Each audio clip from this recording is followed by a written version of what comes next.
Hey, just for you guys, I got access to cutting-edge Wayne Enterprises technology in order to create a hyper-realistic AI reenactment of me the moment I found out there was going to be an Arkham VR game.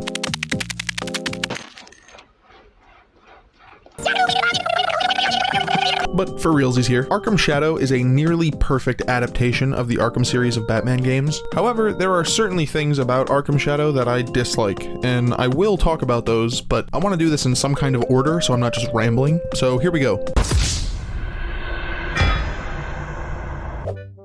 I'm gonna leave the whole "this game makes you feel like Batman, man" till the end of the video. Instead, I want to talk about Batman Arkham Shadow as not just a new game in the Arkham series. Imagine for a moment that this isn't a Batman game. It's just a regular old fisticuffs beat 'em up with detective work and spy gadgets and stealth missions. You could reskin this game to be a fucking Mission Impossible VR game where you shrink wrap Tom Cruise's face around your face, and at its core, the game would still hold up and be fun and entertaining and enjoyable to all types of VR players, save for the people who get motion sickness easily. I know this is extremely long-winded, but the point I'm trying to make is that Batman Arkham Shadow has all the pieces needed to be an entertaining, challenging, and replayable VR experience. But let me know what you think about Arkham Shadow in the comments down below. I need to hear more opinions that weren't paid for. Fighting feels punchy, which is good, and yes, I'm sorry the pun was intended. Like, I feel bad for some of these NPCs. Where's the Rat King? Send me to Blackgate. Answer me! It can be a little jarring at first, having to follow somewhat of a rhythm when I really just want to be like...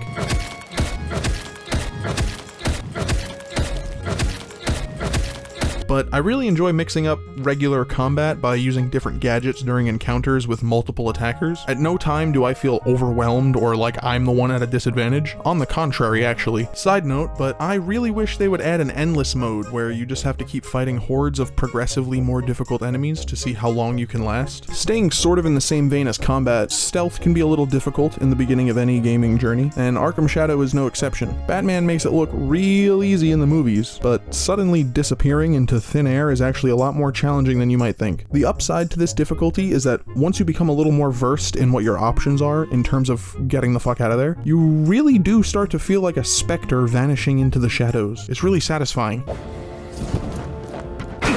to find out what I learned in Blackgate. In the end, Shrike has the rifle he fired at Gordon. High caliber, one shot, one kill.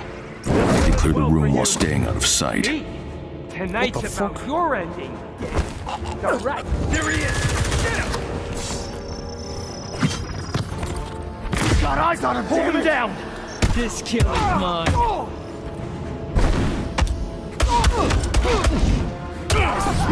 One left. Hold him down. He's trying to get away. This kill is mine.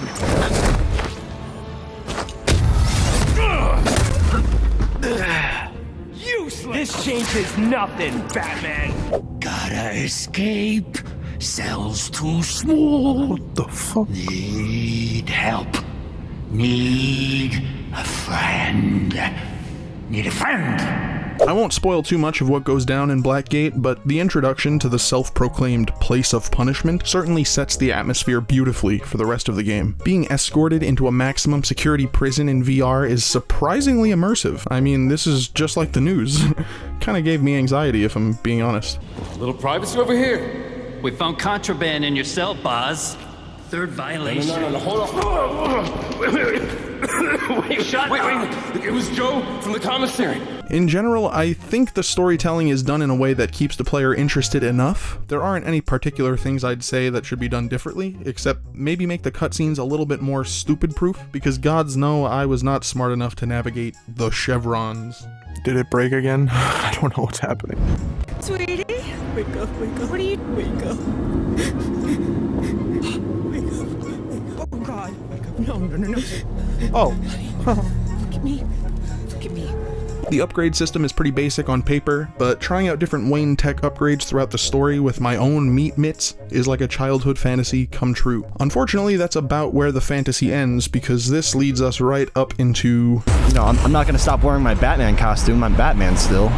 Okay, the combat. Possibly my favorite and least favorite aspect of Arkham Shadow. At first I thought the giant yellow circles and arrows were just for the tutorial section, mainly because of how much they stood out, but when they carried over to the rest of the game, I have to admit I was a little disappointed. Like, I'm the Batman.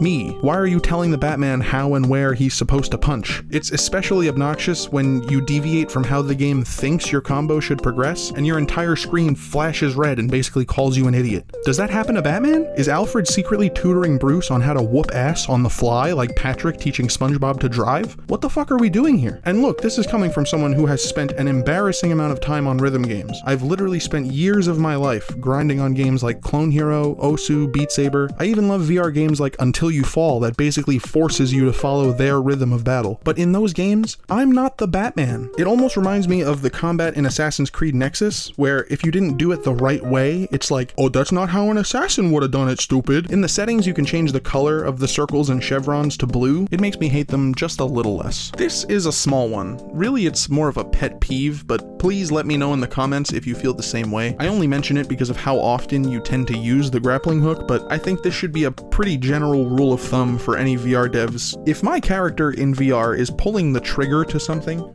anything, a flare gun, a radio scanner thingy-mabobber, or yes, even a grappling hook, and I am not also required to pull the trigger of my Touch Plus controllers, then you have succeeded in completely breaking my immersion. It was one of the first things I noticed that almost immediately made me go, aw, what? Honestly, if a game makes me go, aw, what? More than a couple times, there's a good chance I'm just gonna stop playing before the end. But I guess that's what makes this game so divisive. I actually had quite a few aw, what moments during my first few hours of playing, but when I pushed through those frustrating game-breaking bugs and around 6 crashes before the end of the prologue, I saw how great this game has the potential to be when it's functioning correctly.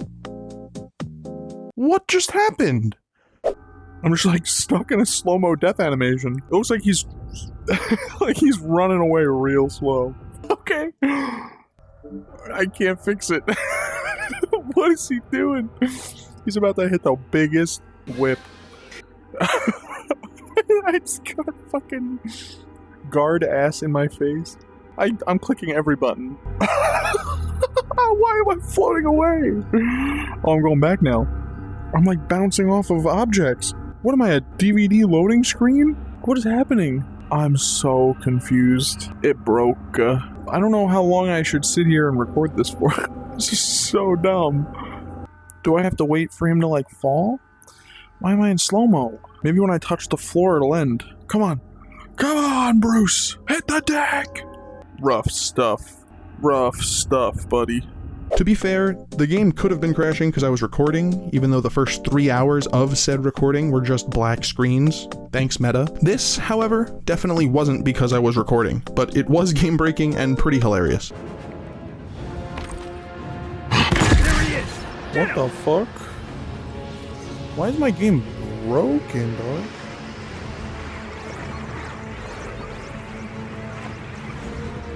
This shit broke. This shit like broke, dog. It's like, it doesn't even know what I'm doing. Oh, cause I tried to throw smoke. Alright, I think it's time for what everyone came here for. I'm Batman. Yeah, you're Batman. Alright guys, say it with me now. This game really makes me feel like Batman. Woo! Yeah, we did it, guys. I know this part of the video is more than likely the part every other person with a VR headset and a YouTube channel has said by now, but it must be said over and over because it is the truth. This game, Batman Arkham Shadow, plants you firmly in the position of the Batman. Matchers Malone himself, if you've played the game. Speaking of Batman, multiple unconfirmed reports have him being spotted at Blackgate Prison. Guys, that's me. Could he have unfinished business with Falcone or the Rat? Guys. I asked Commissioner Gordon this morning. Guys. Any rumor? No one's listening. Exactly that.